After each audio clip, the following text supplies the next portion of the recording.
চট্টগ্রামে কোটা সংস্কার আন্দোলনের অন্যতম সমন্বয়ক তানিয়ার বিরুদ্ধে উঠেছে ৮০ লাখ টাকার আত্মসাৎ ও চাঁদাবাজির গুরুতর অভিযোগ।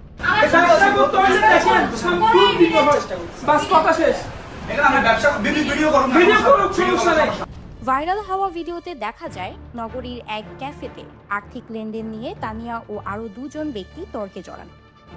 ভিডিওতে এক ব্যক্তিকে বলতে শোনা যায়, ও তো আপনারই টাকা দিচ্ছে কোনো প্রমাণ ছাড়া। এই জবাবে তানিয়াও প্রতিক্রিয়া দেন। ও তো আপনারা টাকা দিচ্ছে কোনো প্রমাণ ছাড়া দিছে, আমরা টাকা প্রমাণ ছাড়া দিছে না।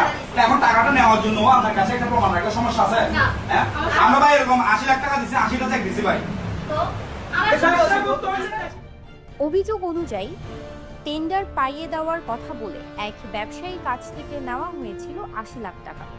কাজ না করেই টাকা আত্মসাৎ করেছেন তানিয়া, এমনটাই দাবি। এই বিষয়ে তানিয়ার সাথে একাধিকবার যোগাযোগ করার চেষ্টা করা হলেও তাকে পাওয়া যায়নি।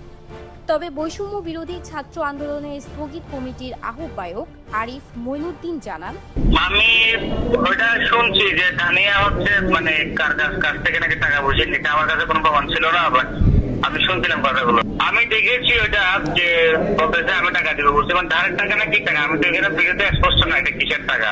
সে লোকজন থেকে টাকা পয়সা ধান না নিচ্ছে, এটা আমি জানতাম। আমার থেকেও তো নিয়েছিল আর কিছু টাকা, এটা মনে হয় আব্দুর রহমান থেকেও নিচ্ছে, তার উপস্থিত ছিল আর কি। এই ঘটনা ঘিরে সামাজিক যোগাযোগ মাধ্যমে চলছে সমালোচনার ঝড়।